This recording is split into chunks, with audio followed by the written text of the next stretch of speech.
Hello students, good evening. Online class में आपका स्वागत है। देखिए, हम पहली यूनिट का अंतिम चैप्टर पढ़ रहे हैं, चैप्टर नंबर 4, और इस चैप्टर को हम पूरा कर चुके हैं और इस चैप्टर के हम अभ्यास प्रश्न कर रहे हैं। देखिए, अभ्यास प्रश्नों के बारे में मैंने पहले भी कहा है कि ये बोर्ड की परीक्षाओं में इसमें से प्रश्न पूछे जाते हैं। 2 नंबर का एक प्रश्न आता है जो कि आपके अवबोधात्मक प्रकार का होता है, जिसमें आपसे अपने पूछा जाता है भाई इस परिस्थिति के अंदर किस तरह का क्या करना चाहिए और आप इस बारे में क्या सुझाव देंगे। जैसे आप जीव विज्ञान के विद्यार्थी हैं और इस तरह की परिस्थितियां हैं तो आप उनके लिए क्या सुझाव देंगे। तो इस तरह के प्रश्न आते हैं। देखिए, इसमें हम प्रश्न नंबर 10 बता रहे थे। तो ये हमारा चैप्टर नंबर 4 जनन स्वास्थ्य।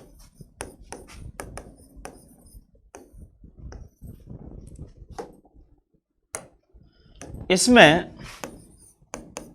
अभ्यास प्रश्न क्वेश्चन नंबर 10, 10वां प्रश्न ये कहता है कि किसी भी व्यक्ति को यौन संचरित रोगों से संक्रमित होने से बचाने के लिए उसे क्या उपाय करने चाहिए और क्यों।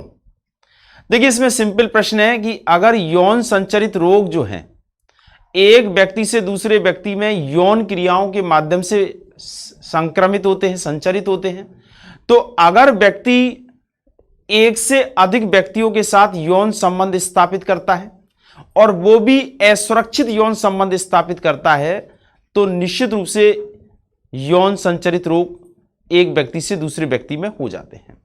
तो इसके लिए बचाव के लिए असुरक्षित यौन संबंधों से बचना चाहिए, एक से अधिक व्यक्तियों के साथ यौन संबंध स्थापित नहीं करने चाहिए।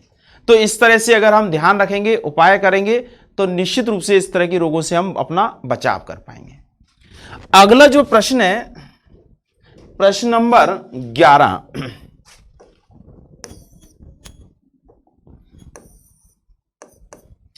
अब इस 11वें प्रश्न में आपसे सही और गलत के बारे में पूछा गया है कि भाई ये जो स्टेटमेंट दिया गया है क्या वो सही है या फिर गलत है।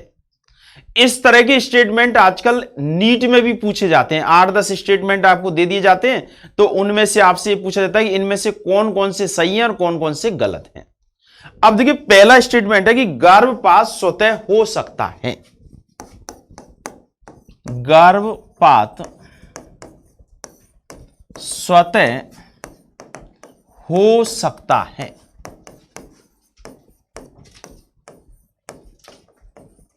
देखिए, ये कथन जो है बिल्कुल सही है। यानी ये जो गर्भपात है ये स्वतः भी हो सकता है किन्हीं कारणों के वजह से।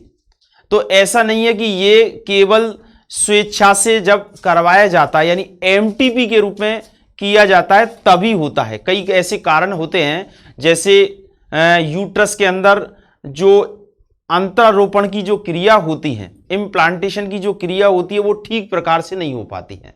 तो ऐसी स्थिति में क्या होता है, गर्भपात हो सकता है। तो हम ये कहेंगे कि ये स्टेटमेंट जो है बिल्कुल सही है, यानी गर्भपात स्वतः हो सकता है। दूसरा है बंधता से संबंधित है। ये देखिए, दूसरा स्टेटमेंट ये है कि बंधता को जीवन क्षम संतति न पैदा करने की अयोग्यता के रूप में माना जाता है। ये बात सही है।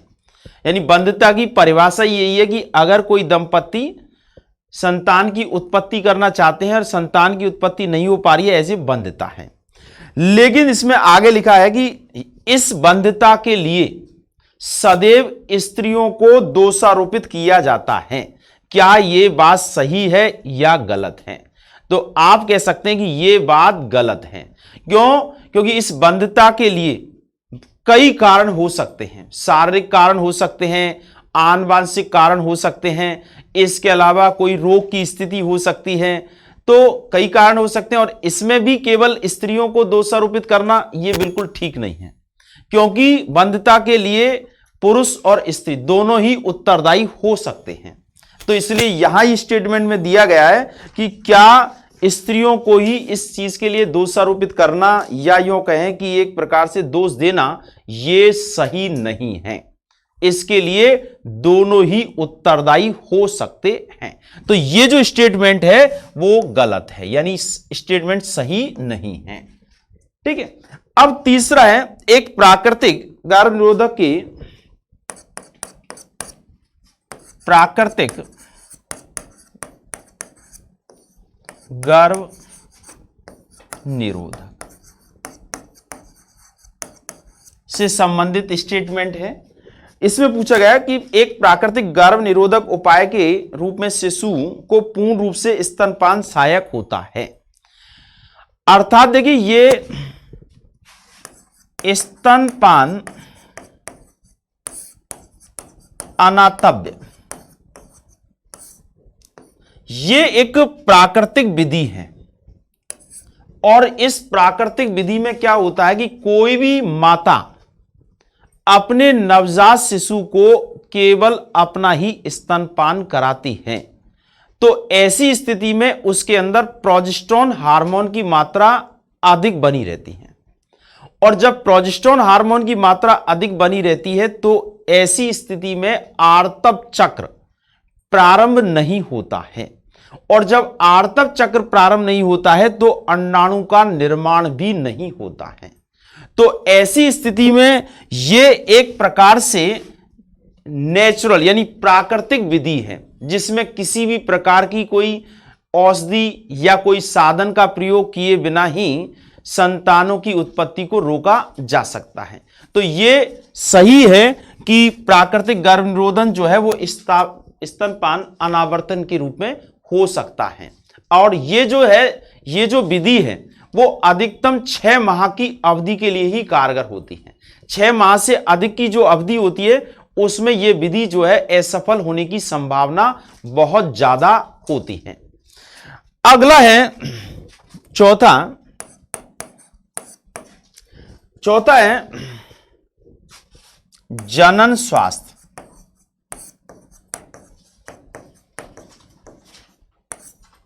देखिए, इसमें स्टेटमेंट है कि जनन स्वास्थ्य के सुधार के लिए यौन से संबंधित विभिन्न पहलुओं के बारे में जागरूकता पैदा करना एक प्रभावी उपाय है। यह बात सही है, यानी एक तरह से प्रभावी उपाय है।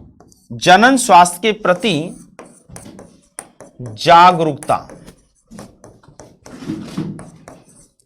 जनन स्वास्थ्य के प्रति जागरूकता पैदा करना, ये एक प्रकार से हम कह सकते हैं कि यौन से संबंधित सभी पहलुओं की जानकारी लेना, और इससे क्या होता है स्वास्थ्य पर यानी जनन स्वास्थ्य जो है वो ठीक रहता है।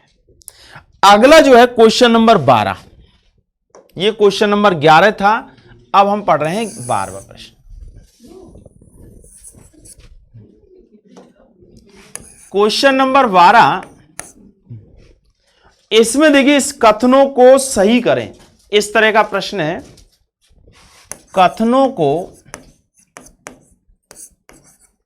सही करें,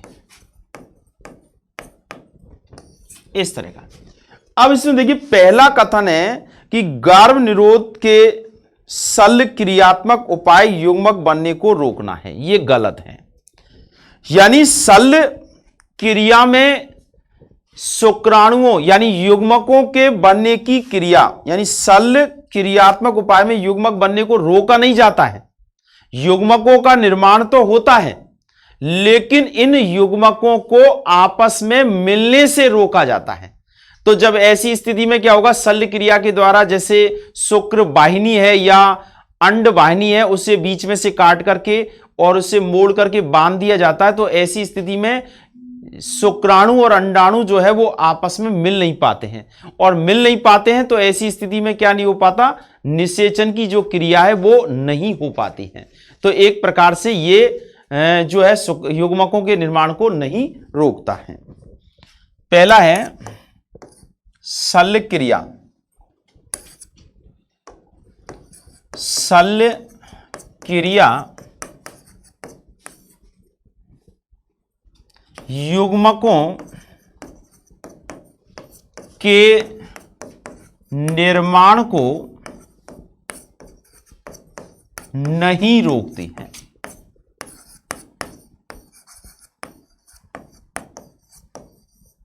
ठीक है, यानी शल्य क्रिया जो है ये निर्माण, युग्मकों के निर्माण की क्रिया को रोकती नहीं है, बल्कि युग्मकों के मिलने को आपस में रोक देती है। इसके बाद है अगला दूसरा,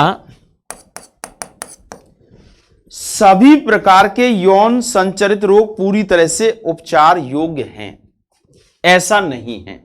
कई ऐसे रोग हैं जो पूरी तरह से उपचार योग्य नहीं हैं, जैसे एड्स जैसा रोग है वो पूरी तरह से उपचारित नहीं होता है। तो इसमें कह सकते हैं सभी यौन संचरित रोग उपचारित, सभी यौन संचरित रोग उपचारित नहीं होते हैं। यानी बहुत सारे ऐसे होते हैं जिनको हम, यानी एड्स है, हेपेटाइटिस बी है, इनका क्या नहीं कर सकते, उपचार नहीं कर सकते हैं।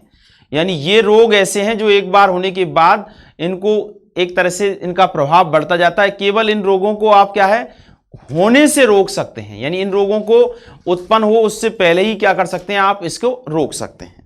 इसलिए बचाव ही इसका उपचार है। तीसरा है, ग्रामीण महिलाओं के बीच गर्भ निरोधक के रूप में गोलियां बहुत लोकप्रिय हैं। देखिए ये बात सही है कि लोकप्रिय हैं, लेकिन इनका अधिक समय तक प्रयोग करना स्वास्थ्य के लिए हानिकारक होता है। तो कह सकते हैं के रूप में बहुत अधिक लोकप्रिय हैं। ये कह सकते हैं कि गोलियां लोकप्रिय हैं, लेकिन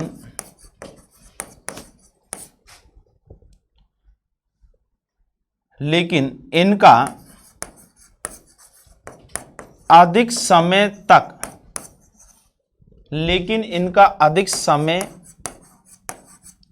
तक उपयोग हानिकारक होता है।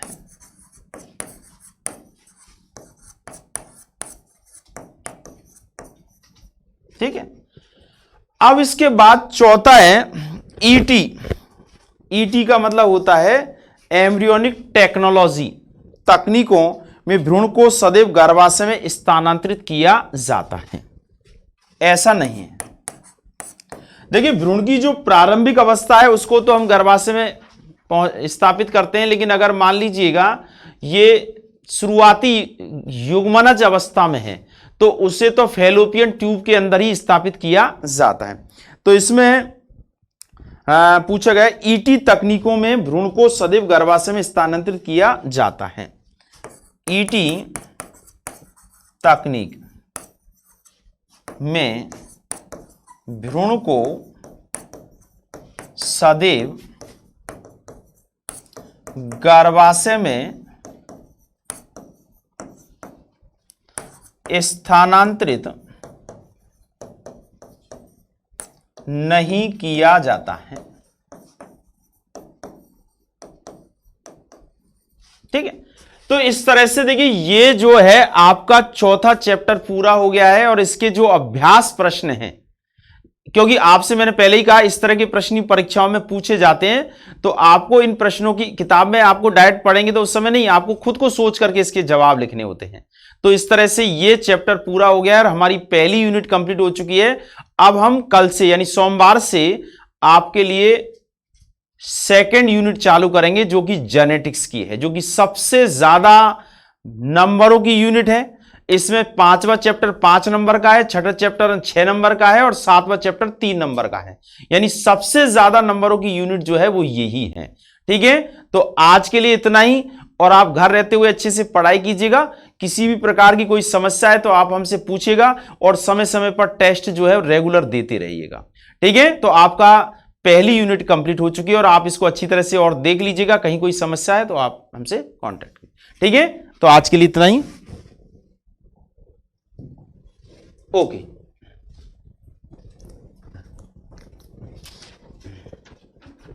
ठीक है।